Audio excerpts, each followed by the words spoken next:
Part 2 of Zephaniah.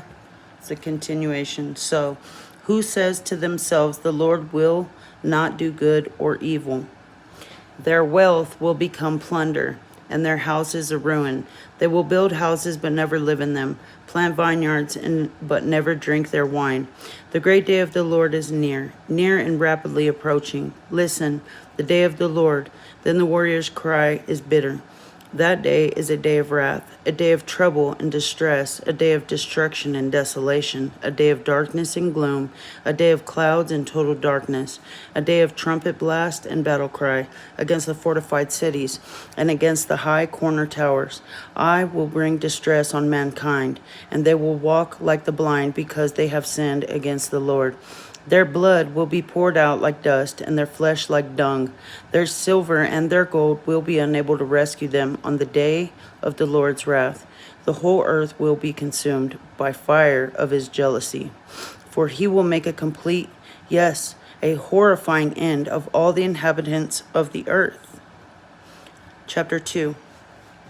Gather yourselves together. Gather together, undesirable nation, before the decree takes effect, and the day passes like chaff, before burning of the Lord's anger overtakes you.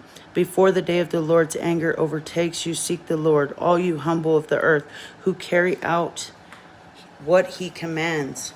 Seek righteousness, seek humility.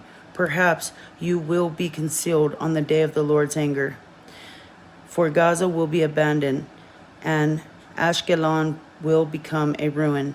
Ashdod will be driven out at noon, and Ekron will be uprooted.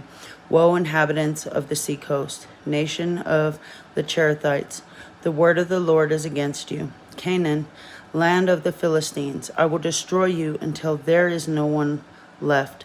The seacoast will become pasture lands, with caves for shepherds and pens for sheep. The coastland will belong to the remnant of the house of Judah.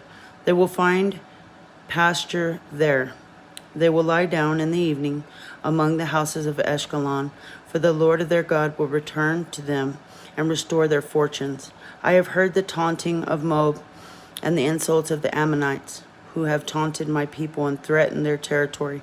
Therefore, as I live, this is the declaration of the Lord of armies, the God of Israel. Moab will be like Sodom, and the Ammonites like Gomorrah, a place overgrown with weeds, a salt pit, and a perpetual wasteland. The remnant of my people will plunder them. The remainder of my nation will dispossess them. This is what they got for their pride.